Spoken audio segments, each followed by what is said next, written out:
such as coastal marshes and wetlands, rivers and floodplains, coastal forests, and all to mitigate the impacts of storms and other coastal hazards. And this is exactly what the Cherokee Forest Restoration Project aims to do. By acquiring high-risk properties from willing owners of Cherokee Forest and restoring those parcels of land into native coastal landscapes. And as we'll share in more detail later, the project area includes the kind of infrastructure that makes this a good fit for restoration and conservation. This grant, the NIFWIF grant, is highly competitive, and so we are so thrilled that they decided to continue to invest in this project in Pascagoula and in Jackson County more broadly. So it's definitely worth celebrating, and we'd like to take a moment to recognize those who have made this possible, beginning with our community partners, Cherokee Concerned Citizens. So if you're a resident or a member of Cherokee Concerned Citizens, please stand. Yeah. Or raise your hand, yes. Or raise your hand.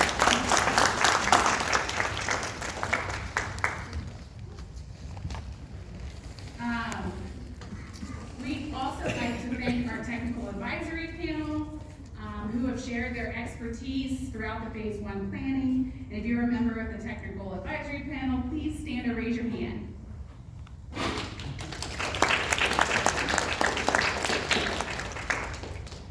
We'd like to thank also our interns and partners with Grand Bay NER, the staff, that a lot of the staff there helped us do a community-led species mapping project, and the staff with A2, who have committed many hours to this project, supporting and advancing its vision. So thank you both A2 and Grand Bay NER.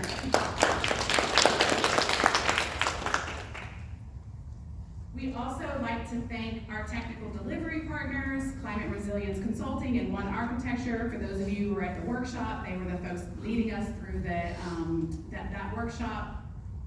Also, Moffitt Nickel, who will be presenting here today, and Gulf Coast Community Design Studio, and as well as for Phase 2 planning, we'll be partnering with Wildlife Mississippi to do a conservation adaptation plan. So thank you all.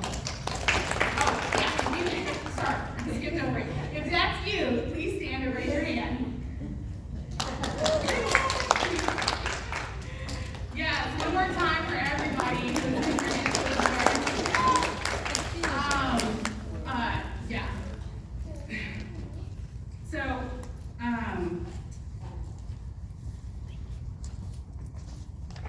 before we get into what we accomplished in Phase 1, I do want to also acknowledge that we have 2 elected officials here today. We have City Councilman Darcy Young and Supervisor Ken Taylor. And if you'd like, would you want to say anything to the group? They've been really supportive, and so we appreciate their support of being here today. Did you want to say anything? You know, Ken, you like this? Y'all are politicians. Y'all like this off, right? I'm excited about the progress that's being made. It's really quite a compliment to all the hard work everyone's put in on this, and I'm certainly an advocate and will do everything I can to be certain that Jackson County itself is supported. So, thank you.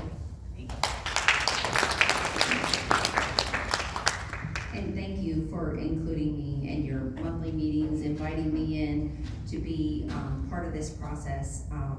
And I am excited that we are moving forward with the project. And of course, my support is very much for, especially the first part of it, where it will create the buffer to protect the residents and from noise, particulate matter, and other things like that, and just to provide a better aesthetic as well for the neighborhood.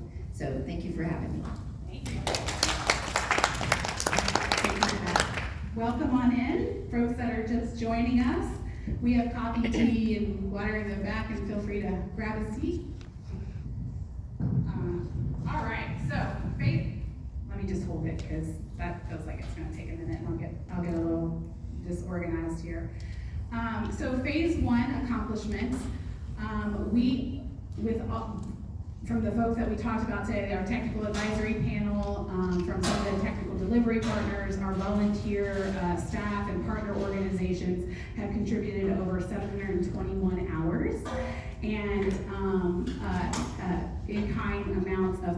$2,573. We have match contributions that come in form of in-kind support, as well as an additional grant that the Cherokee Concerned Citizens received with the Land Trust of the Mississippi Coastal Plain. That project actually funded a stormwater study, which you will hear more about later today.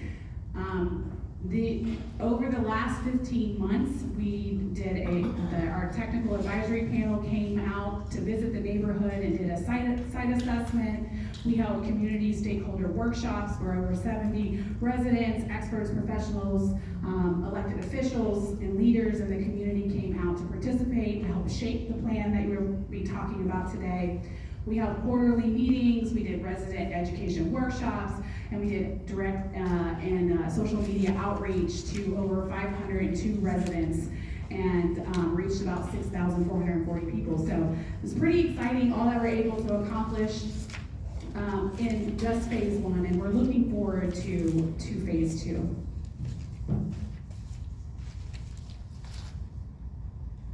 All right, so we do have some new folks in here today, and so before we get into the details of the plan, we wanted to take a step back and talk about who we are. Who is Buy-in Community Planning, and what led up to this project. So I'm going to invite Kelly back up to tell us more about that.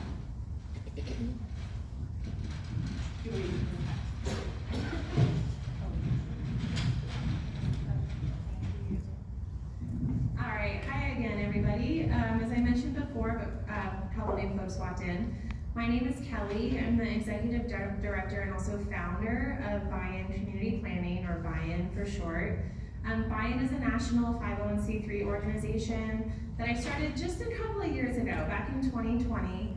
And the goal was really to try to improve access to and outcomes for voluntary home buyouts around the country.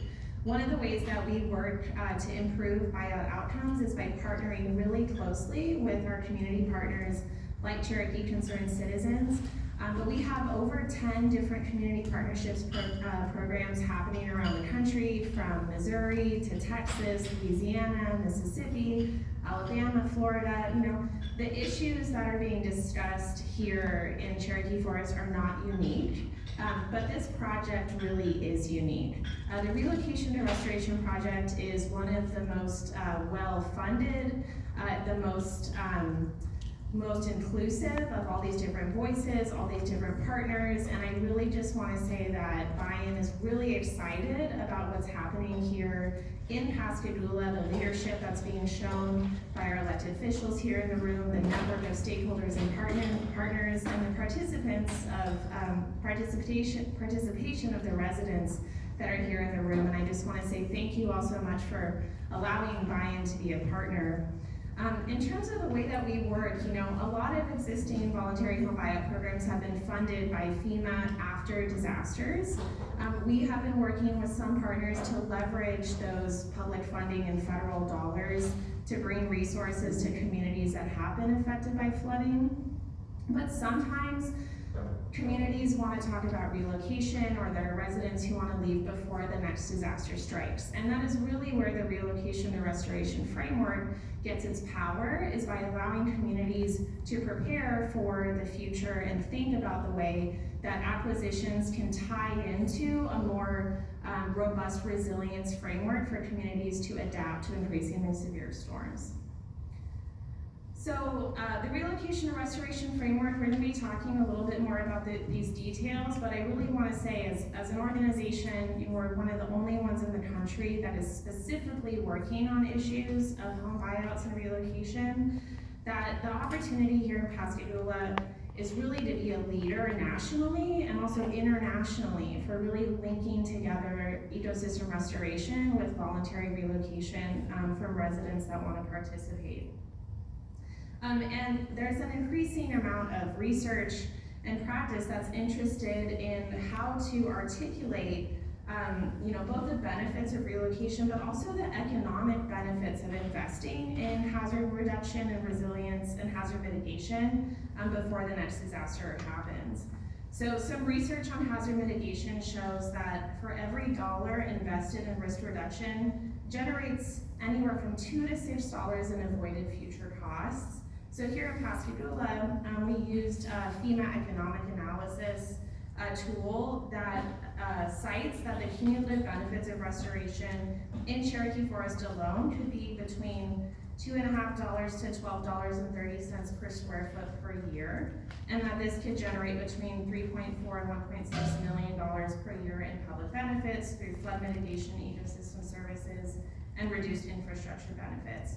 So as an organization, we really started to help people. People are the heart of the work that we do, but we know for public sector officials and for folks that help fund these projects that the economic benefits are really important, in addition to the social and environmental benefits that we think that this project can really ensure. So I just want to, again, thank Jennifer and everyone here in this room for investing your time, energy, effort, and interest in this project.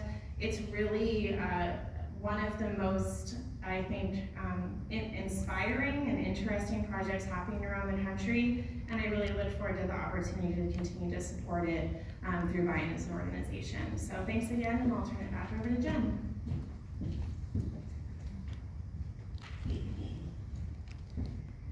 Thank you. I'm also really excited about the relocation to restoration framework. Buy-in's relationship with the Cherokee Concerned Citizens and the residents of Cherokee Forest started out as a conversation about relocation and what options might exist, and then evolved into a broader vision for restoration with many benefits surrounding many benefits for the residents of Cherokee Forest, for surrounding areas, and for Pascagoula more broadly. As y'all know, y'all live here. Pascagoula is a beautiful place. I grew up on the Mississippi Gulf Coast. You know, the cypress trees and oak trees, quiet marshes and winding bayous. And we have the Pascagoula River, is the longest free-flowing river in the United States, surrounded by remarkable wildlife, right? The herons and pelicans, songbirds, and countless other species that really just make this place feel alive. And as it turns out, Cherokee Forest has some of those same features. Hidden between the neighborhood and Bayou Casat Industrial Parkway is a beautiful marsh. This marsh, there's a bayou, the winding bayou that runs through the heart of the neighborhood, Bayou Chico, and it wraps around the neighborhood to meet the marsh.